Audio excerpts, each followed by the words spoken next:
like they're destined to fail tomorrow. Is there a combination, a shorter-term extension that folks could potentially coalesce around? I would like to see a credible plan from Republicans. They've got multiple plans out there. I know they're trying to settle on one here in the Senate. But let's be real, right? The best way to protect Americans' health care right now is to simply extend the Affordable Care Act tax credits that allow middle-class families to afford their health insurance. It'd be very straightforward, very simple vote. Let's get it done. Unfortunately, Republicans have had years to come up with alternatives, and now they're scrambling at the last minute to try to come up with something. Happy to talk, but let's just pass the extension now. And what do you make of the new national security strategy from the Trump administration, particularly as it relates to Europe and the stance on, the alliances there?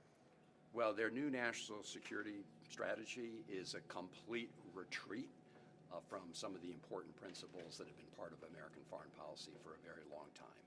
We've always stood up for freedom, for the rule of law, for human rights, for democracy, and what this document says is all of that is for sale to the highest bidder, and says to authoritarian regimes around the country, around the world, that if you want to do business with the president's family or his billionaire cronies, go for it. So while this document wags its finger at our European allies,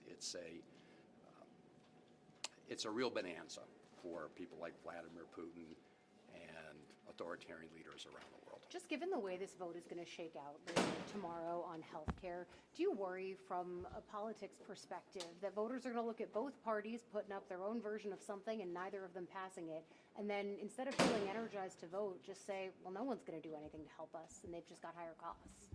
Well, let's just put the politics aside for a second.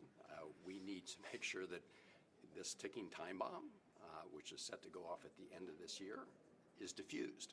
That's what we Democrats in the Senate have been trying to do for weeks, in fact months right now. So I think the American public understands very clearly that it's the Republicans who extended tax cuts for the richest people in the world and in the country as part of their so-called big, beautiful bill.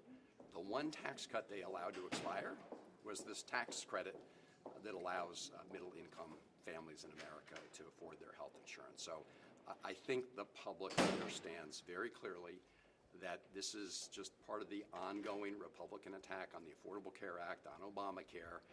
They tried to kill it altogether a couple times, and now they can't bring themselves to extend this one portion that helps middle-class families. Thank you. Thank you.